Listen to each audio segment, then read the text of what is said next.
ଯା କୁନ୍ଦେନ୍ଦୁ ତୁଷାର ହାର ଧବଳା। ଆମେ ବାଗବାଦିନୀ ସରସ୍ୱତୀଙ୍କୁ ପ୍ରାର୍ଥନା କରୁଛେ ନା, ସେଇ ଦେବୀ ଯା, ସେଇ ଦେବୀ ଯିଏ କୁନ୍ଦ ଗୋଟେ ଫୁଲ ବର୍ଷା ଦିନେ ଫୁଟେ, ବଲ୍ ଭଳିଆ ଗୋଲ ଧଳା, ଇନ୍ଦୁ ମାନେ ଚନ୍ଦ୍ର, ଯା କୁନ୍ଦେନ୍ଦୁ ତୁଷାର ମାନେ ବରଫ, କୁନ୍ଦ ଇନ୍ଦୁ ତୁଷାର କୁନ୍ଦେନ୍ଦୁ ତୁଷାର, ହାର ହାର ବୋଲେ ମୁକ୍ତା ହାର, ମୁକ୍ତାର ଯୋଉ ହାର ତିଆରି ହୁଏ, ଯା କୁନ୍ଦେନ୍ଦୁ ତୁଷାର ହାର ଧବଳା, ଯେଉଁ ଦେବୀ ଧଳା କା ଭଳିଆ, କୁନ୍ଦ ପୁଷ୍ପ ଭଳିଆ, ପୂର୍ଣ୍ଣମୀ ଇନ୍ଦୁ ଭଳିଆ, ମୁକ୍ତା ହାର ଭଳିଆ, ତୁଷାର ଭଳିଆ ଧଳା, ଯା କୁନ୍ଦେନ୍ଦୁ ତୁଷାର ହାର ଧବଳା, ଯା ଶ୍ଵେତ ପଦ୍ମାସନା, ଯିଏକି ଧଳା ପଦ୍ମ ଉପରେ ନିଜର ଆସନ ପ୍ରସ୍ତୁତି କରିଛନ୍ତି, ଯା କୁନ୍ଦେନ୍ଦୁ ତୁଷାର ହାର ଧବଳା, ଯା ଶ୍ଵେତ ପଦ୍ମାସନା, ଯା ବୀଣା ପୁସ୍ତକ, ଯାଙ୍କ ହାତରେ ବୀଣା ଅଛି ଆଉ ପୁସ୍ତକ ଅଛି, ଏ ଦିଟାକୁ ସେ ନିଜର ଅଳଙ୍କାର ଭାବନ୍ତି। କିଏ କେଉଁ ଅଳଙ୍କାର ପିନ୍ଧେ ତ ତାଙ୍କର ଏଇଟା ଅଳଙ୍କାର, ତେଣୁ ବୀଣା ପୁସ୍ତକ ପଣ୍ଡିତା, ଯା କୁନ୍ଦେନ୍ଦୁ ତୁଷାର ହାର ଧବଳା, ଯା ଶ୍ଵେତ ପଦ୍ମାସନା, ଯା ବୀଣା ପୁସ୍ତକ ମଣ୍ଡିତା, ଯା ଶୁଭ୍ର ବସ୍ତ୍ରାବୃତା, ଯାହାର ବସ୍ତ୍ର ମଧ୍ୟ ହେଉଛି ଶୁଭ୍ର ଧଳା, ଯାହାଙ୍କୁ ବ୍ରହ୍ମା ଆଉ ଅଚ୍ୟୁତ ଆଉ ଶଙ୍କର, ବ୍ରହ୍ମ ବିଷ୍ଣୁ ମହେଶ୍ୱର, ଅଚ୍ୟୁତ କହିଲେ ବିଷ୍ଣୁ ପୂଜା କରନ୍ତି, ଧ୍ୟାନ କରନ୍ତି ହେଲା, ଯା ବ୍ରହ୍ମା ଶଙ୍କର ପ୍ରଭୃତି ଭି ଇତ୍ୟାଦି ଅନ୍ୟାନ୍ୟ ଦେବତା, ଏମାନେ ମୁଖ୍ୟ ତ୍ରିନାଥ, ବ୍ରହ୍ମା ବିଷ୍ଣୁ ତ୍ରିନାଥ ଏମାନେ ମୁଖ୍ୟ, ଅନ୍ୟ ଦେବତା ଗୌଣ, ତେଣୁ ଯାହାଙ୍କୁ ବ୍ରହ୍ମା ବିଷ୍ଣୁ ମହେଶ୍ୱର ପ୍ରଭୃତି ସମସ୍ତ ଦେବତା ସ୍ତୁତି କରନ୍ତି, ଆରାଧନା କରନ୍ତି, ଯା ବ୍ରହ୍ମାଜିକ ଶଙ୍କର ପ୍ରଭୃତି ଭି ଦେବୀ ସଦା ବନ୍ଦିତା, ସବୁବେଳେ, କାରଣ ସିଏ ଦୟା ନ କଲେ ପାଟି ଖୋଲିବନି କାହାର। ଆଜି ଆମେ ଯିଏ ଯେଉଁ ଶବ୍ଦ କହୁଛେ ସେ ସଭ୍ୟ ଶବ୍ଦ ହେଇପାରେ, ଅସଭ୍ୟ ଶବ୍ଦ ହେଇପାରେ, ସବୁ ତାଙ୍କ କରୁଣା। ସାମାଙ୍ଗ ପାତୁ, ସେ ମୋତେ ରକ୍ଷା କରନ୍ତୁ, ପାତୁ ମାନେ ରକ୍ଷା କରନ୍ତୁ, ମାଙ୍ଗ ମାନେ ମୋତେ, ସାମାଙ୍ଗ ପାତୁ ଭଗବତୀ ସରସ୍ୱତୀ, ନିଶେଷ ଜାଡ୍ୟାପହା, ନିଶେଷ ଜାଡ୍ୟ ଯେତେ ଅଜ୍ଞତା ଅଛି, ନିଶେଷ ମାନେ ସବୁ କିଛି, ଆଉ ସବୁ ଜାଡ୍ୟକୁ ଅଜ୍ଞତାକୁ ସେ ଅପହରଣ କରନ୍ତୁ। ବୁଝିବା ଭାବରେ, ଯା କୁନ୍ଦେନ୍ଦୁ ତୁଷାର ହାର ଧବଳା, ଯା ଶ୍ଵେତ ପଦ୍ମାସନା, ଯା ବୀଣା ପୁସ୍ତକ ମଣ୍ଡିତ କରା, ଯା ଶୁଭ୍ର ବସ୍ତ୍ରାବୃତା, ଯା ବ୍ରହ୍ମାଚ୍ୟୁତ ଶଙ୍କର ପ୍ରଭୃତି ଦେବୀ ସଦା ବନ୍ଦିତା, ସମାଙ୍ଗ ପାତୁ ସରସ୍ୱତୀ ଭଗବତୀ ନିଶେଷ ଜାଡ୍ୟାପହା। ସେ ଭଗବତୀ, ଭଗବତ ଶବ୍ଦର ସ୍ତ୍ରୀଲିଙ୍ଗରେ ଭଗବତୀ, ସମସ୍ତ ଐଶ୍ୱର୍ଯ୍ୟର ଅଧିକାରିଣୀ, ଭଗବତୀ କହିଲେ ସମସ୍ତ ସମ୍ପତ୍ତିର ଅଧିକାରିଣୀ, ସେ ନ ଚାହିଁଲେ କାହା ପାଖକୁ ଗୋଟିଏ ପଇସା ବି ଯିବନି, ଆଉ ସେ ଭାରି ନିରୀକ୍ଷକ ସଂରକ୍ଷକ, ସେ ଭାରି ପରୀକ୍ଷକ, କ୍ରମଶଃ ସେ ପରୀକ୍ଷା କରି ବ୍ୟକ୍ତିତ୍ୱକୁ ଦାନ କରନ୍ତି। ଛୋଟିଆ ଗପଟିଏ ନାହିଁ କାଳିଦାସଙ୍କ କାହାଣୀ, କାଳିଦାସଙ୍କର ପୁଣ୍ୟ ବଢ଼ିଗଲା, ତାଙ୍କ ମାଆଙ୍କର ପୁଣ୍ୟ ହେଲା, ବାପା ନଥିଲେ ତାଙ୍କର, ମାଆର ପୁଣ୍ୟ ବଢ଼ିଗଲା, ପିଲା ନିରୀହ, ମାଆର ପୁଣ୍ୟ ଏତେ ଅଧିକା ହେଇଗଲା ଯେ ଦେବୀ ବାଗଦେବୀ ତାଙ୍କୁ କରୁଣା କଲେ। ଏ ଗୋଟେ ଲମ୍ବା ଗପ, ସୁବିଧା ହେଲେ କହିବି। ତେଣୁ ହେ ପିତାମାତା ମାନେ, ଯଦି ନିଜ ପିଲାଙ୍କର ମଙ୍ଗଳ ଚାହୁଁଛ, ଯତ୍ପରୋନା ଚେଷ୍ଟା କର କେମିତି ପରୋପକାର କରିବ, ଧର୍ମ କରିବ, ପୁଣ୍ୟ କରିବ, ଯଥାଶକ୍ତି ଅନ୍ୟକୁ ଦାନ କର। ବନ୍ଧୁ, ଏଇଭଳି ଏକ ଦାତା ହେଲେ ଶନି ଗ୍ରହ, ସେ ଦିଅନ୍ତି, ପରୀକ୍ଷା ନିରୀକ୍ଷା କରି ଦିଅନ୍ତି, ଠିକ ବାଗଦେବୀଙ୍କ ପରି। ସେ ହେଲେ ମକର ରାଶିର ଅଧିପତି। ଆଜି ଆମେ ମକର ରାଶି ବିଷୟରେ ଆଲୋଚନା କରିବା, ଯେ ମକର ରାଶିର ବନ୍ଧୁଗଣ ସେପ୍ଟେମ୍ବର 16ରୁ ଅକ୍ଟୋବର 16 ଯାଏ ଏ 30 ଦିନ କି ପ୍ରକାର ସୁଖ ବା ଦୁଃଖକୁ ଭୋଗିବେ, ଆସନ୍ତୁ ଶୁଣିବା। ସେପ୍ଟେମ୍ବର 16ରୁ ଅକ୍ଟୋବର 16 ଯାଏ ମକର ରାଶିର ଫଳାଫଳ ଆମେ ଶୁଣିବା। ମକରର ଅଧିପତି ଶନି। ଶନି ଅଛନ୍ତି କୁମ୍ଭରେ, ମାନେ ଧନ ସ୍ଥାନରେ। ମକର କୁମ୍ଭ, ମକର 1, କୁମ୍ଭ 2। ଶନି ଅଛନ୍ତି ଧନ ସ୍ଥାନରେ, ତେଣୁ ମକରକୁ ସେ ଧନ ଧାନ୍ୟରେ ଖୁସି କରାଇ ଦେବେ। ଶନିଙ୍କର କରୁଣା ମକର ଉପରେ ଅଛି, ସେ ମକରକୁ ଧନ ଧାନ୍ୟରେ ବିଭୂଷିତ କରାଇଦେବେ, ଖୁସି କରାଇଦେବେ। ତାଙ୍କ ଯୋଗୁଁ 23 ନକ୍ଷତ୍ର ଧନିଷ୍ଠା ସୁଖ ପାଇ ଖୁସି ହେବ। ନକ୍ଷତ୍ର 23 ଧନିଷ୍ଠା, ସେ ବହୁତ ସୁଖ ହିଁ ପାଇବ, ଧନ ପାଇବ, ସୁଖ ପାଇବ। ଆମ ଧନ ଥାଏ, କିନ୍ତୁ ମୁଁ ମୋଠୁ ଧନୀ କି ବଡ଼ ଧନୀ କି ୱାର୍ଡ ଲେଖି ଅଛି କହିଲ? ତମେ ସମସ୍ତେ ମାନେ ସବୁଦିନ 2 ଟଙ୍କା ଦେଉଛ କି ନାହିଁ? ତେଣୁ ମୋବାଇଲ କେତେ ଟଙ୍କା ନେବି? 7, 9 ଟଙ୍କା, 11 ଟଙ୍କା। ହେଲେ ମୁଁ ଚାଲି ଯାଉଥିବି, ମୁଁ ଟିକେ ଚପଲ ପିନ୍ଧେ ନା, ମୋ ଗୋଡ଼ରେ ଗୋଡ଼ି ଫୁଟିବ, କଣ୍ଟା ଫୁଟିବ, ପିମ୍ପୁଡ଼ି କାମୁଡ଼ିବ, ମଶା କାମୁଡ଼ିବ, ମୁଁ ଗୋଟେ ହାଫ୍ ପ୍ୟାଣ୍ଟ ପିନ୍ଧି ବୋଲେ ଏହା କ'ଣ ସୁଖ ହେଇଯିବ? କେବେ ବି ମୁଁ ଶାନ୍ତିରେ ରହିପାରେ ନା। ଧନ ପ୍ରବଳ, ଧନ ଖୋଳିଲେ ପଶିଛି, କିନ୍ତୁ ସୁଖ ନାହିଁ। ହଁ ବନ୍ଧୁ, ଆମେ ସମସ୍ତେ ଧନୀ, କିଏ ଶାନ୍ତି ଖୋଜୁଛି, କିଏ ସୁଖ ଖୋଜୁଛି ଇତି, କିନ୍ତୁ ସୁଖୀ କେହି ନୁହଁ। ସମସ୍ତ ମୁଣ୍ଡରେ ଦୁଶ୍ଚିନ୍ତା ଅଛି, କିନ୍ତୁ ଶନିଙ୍କ ଦୟାରୁ ଏଇ 23 ନକ୍ଷତ୍ର ଧନିଷ୍ଠା ସୁଖ ପାଇ, ଧନ ପାଇ ଖୁସିରେ ସମୟ କାଟିବେ। ମାତ୍ର ଧନ ପାଇଲେ ବି ଧନ 21 ପାଇବ ହେଲା। ଧନ ପାଇଲେ ବି 21 ନକ୍ଷତ୍ର ଉତ୍ତରାଷାଢ଼ ଆଉ 22 ନକ୍ଷତ୍ର ଶ୍ରବଣା ଗୁପ୍ତ ଅଙ୍ଗରେ ଅସହ୍ୟ ଯନ୍ତ୍ରଣା ଭୋଗିବେ। ଗୁପ୍ତ ଅଙ୍ଗ ହେଲା, ସେଥିରେ ଯନ୍ତ୍ରଣା ଭୋଗିବେ। ଅଜା ଘା ଘା ଦେଖି ହୁଏ ନା କି ଦେଖେଇ ହୁଏ ନା। ଯଦି କୌଣସି ସମସ୍ୟା ହୁଏ, ତୁରନ୍ତ ତାର ସମାଧାନ କରନ୍ତୁ। ଯୋଗ୍ୟ ଚିକିତ୍ସକଙ୍କ ନିକଟରେ ଏ ବିଷୟରେ ଜଣାନ୍ତୁ, କାରଣ ମୂର୍ଖ ବୈଦ ଯମର ଭାଇ। ଯଦି ମୂର୍ଖ ଲୋକ ସହ ପରାମର୍ଶ କରିବେ, ଯାହା ହବ ଆଉ। ଯନ୍ତ୍ରଣା ଏଣୁ ସାବଧାନ। ମୀନରେ ମାନେ ତୃତୀୟରେ ରାହୁ, ମକର କୁମ୍ଭ ମୀନ ତୃତୀୟ ହେଲା, ତୃତୀୟରେ ରାହୁ।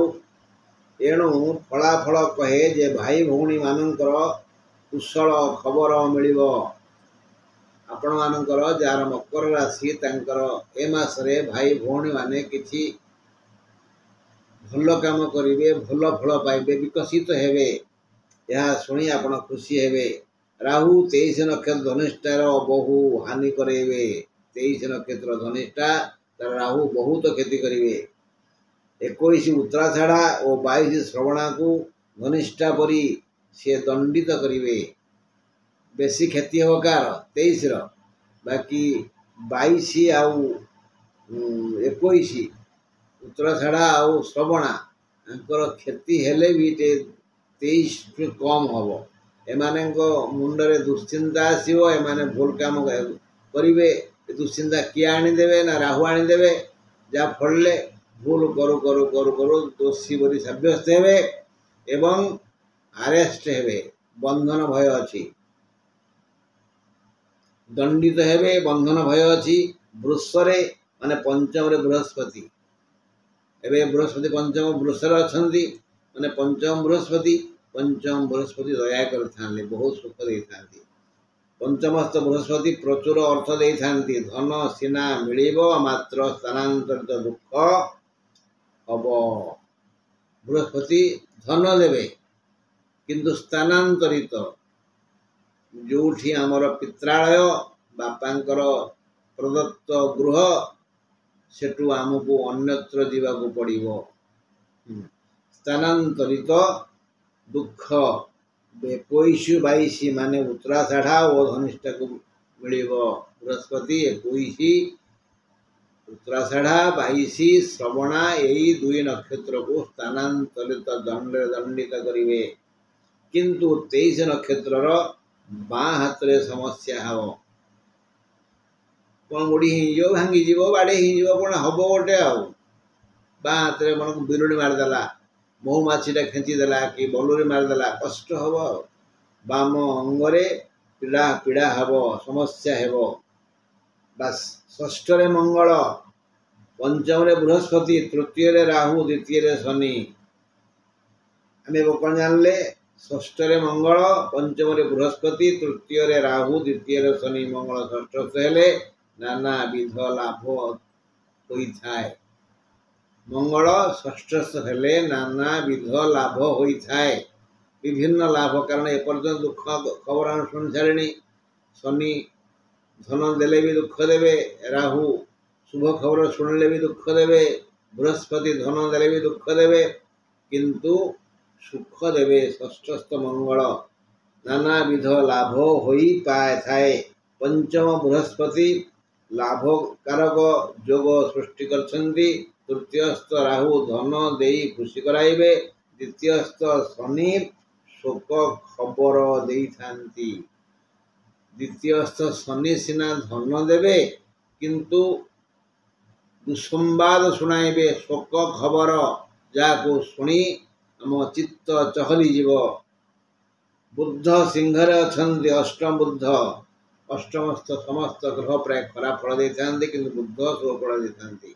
अष्टमस्थ बुद्ध सुख दे थांती, धन धान्य रे घर भरी थांती। अक्टोबर 10 रे बुद्ध तुला को जिवे, माने अक्टोबर 9 पर्यंत से सुख देवे, धन देवे। अक्टोबर 10 रे बुद्ध तुला को जिवे, नवमस्थ हेबे। नवमस्थ बुद्ध रोग आनी थाए हला, बुद्धों पाई रोग हब अक्टोबर 10 रो।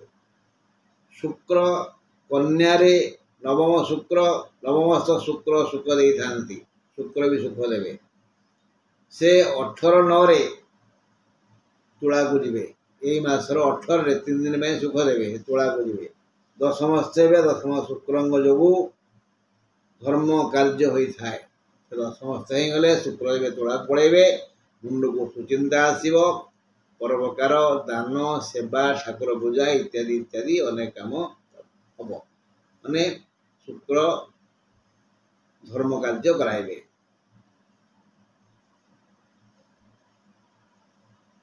13 अक्टोबर रे से बिछा पड़ेबे, एकादशस्थ हेबे।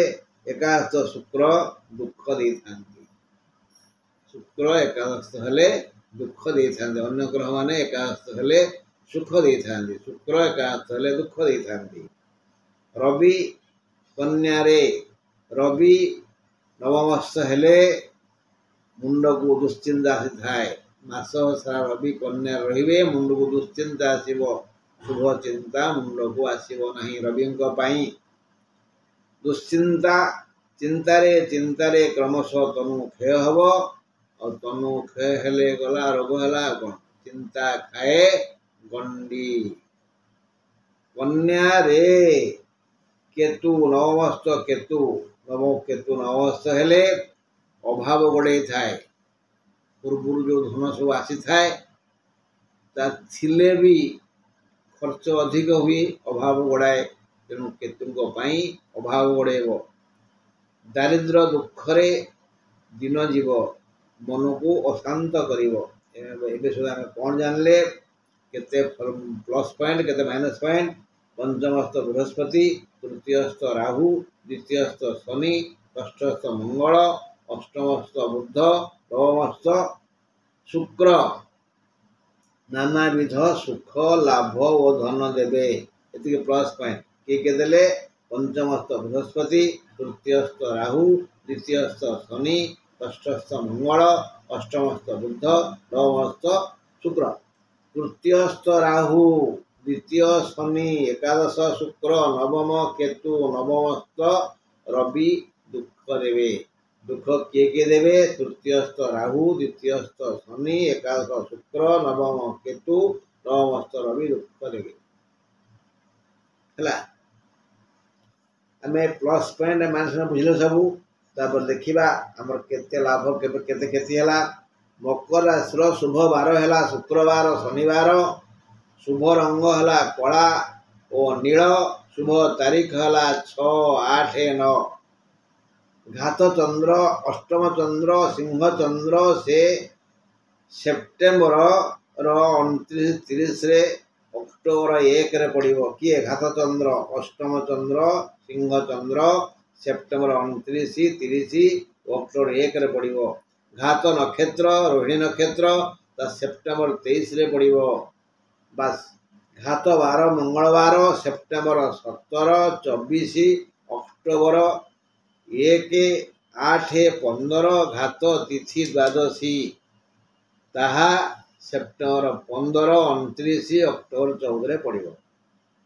बुझा पड़ा। तापर देखा फलाफल सारांश शुणिले कौ मान ग्रह मैंने प्लस पॉइंट देवे कौ मान माइनस पॉइंट देवे घात विषय शुणिले। एवं देखिए रेजल्ट समाज में बास करुवा विभिन्न प्रकार लोक किए को फल पाइबे। नवमस्थ शुक्र अष्टमस्थ बुध षष्ठस्थ मंगल पंचमस्थ बृहस्पति पारिवारिक जीवन सुखपूर्ण हेबो। जो माने संसार करिचंती से सुखरे रहिबे। मकर राशि कहूँ नवमस्थ केतु नवमस्थ रविंग पाई जटिल समस्या आसीबो। परिवार रे जटिल समस्या आसीबो आउ से समस्यार समाधान हम किए करेंगे तृतीयस्थ राहु तार समाधान करदेवे। समस्या आसीबो गोटे कंटा फुटब सांगे सांगे आम टाणीदबा किए गोटे बाड़ेदब आउ जड़े आसी टी मल मालिश करदेव जड़े शोधिदब जड़े गेल करदेव। गेल करेंगे किए समाधान करेंगे किए ना राहु तृतीयस्थ राहु। पंचमस्थ बृहस्पति षष्ठस्थ मंगल अष्टमस्थ बुधंग आर्थिक विकास हेबो। तेणु व्यवसायी और कृषक माने बहुत खुशी हेबे। व्यवसाय रे विकास हम उन्नति हम लाभ हेब बहु ग्राहक आसवे कृषकर फसल भल हे। भाग्य क्षेत्र को पंचमस्थ बृहस्पति दृष्टि देइछंती एणु प्राय सब प्रकार लोकंकर भाग्यर उन्नति हेब भाग्यर परिवर्तन हेब। समस्ते जी जो जगार अच्छा मु गोटे गरीब लोक 5 घर बुलिले मत 10 मुठा मिले भिकारी मु मत कि लोक डाक खाया देवे आ ये देवे है। अति खराब लोक डाक कहली मु मनकर गोटे 10 महला छात उपर बसिक डेली डोले झुले मोटे सुखी वाले किए अच्छे कहीं ना मत प्राकृतिक पवन मिलता है चंद्रालोक मिलता है मत आउ टे सुख मिल मो नाती मोपाई तापर गोटा उड़ा चलैब मु उड़ा झाड़ा जी गाधे जी सुख मिल। तेणु प्राय सब प्रकार लोकंकर भाग्य भल भल परिवर्तन हेब। पंचम गुरु चर्म पंचम गुरु एणु छात्र छात्री और पुत्र कन्या मानकर विकास हेब। लग्नाधिप द्वितीय एणु चर्म रोग हेब दुख हेब सावधान। सप्तमस्थ अष्टमस्थ कारण किए सप्तम किए रहे सप्तम कहीं नहांती कि सप्तम को दृष्टि अच्छी राहुंकर से समस्या हो।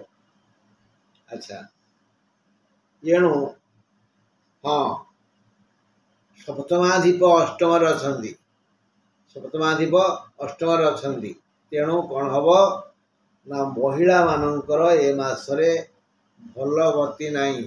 मकर राशि आबाल वृद्ध वनिता बालिका ठारू बुढ़ी पर्यंत समस्त महिलांकर शारीरिक मानसिक आर्थिक समस्या है। चतुर्दश मंगल और षष्ठ एणु बंधु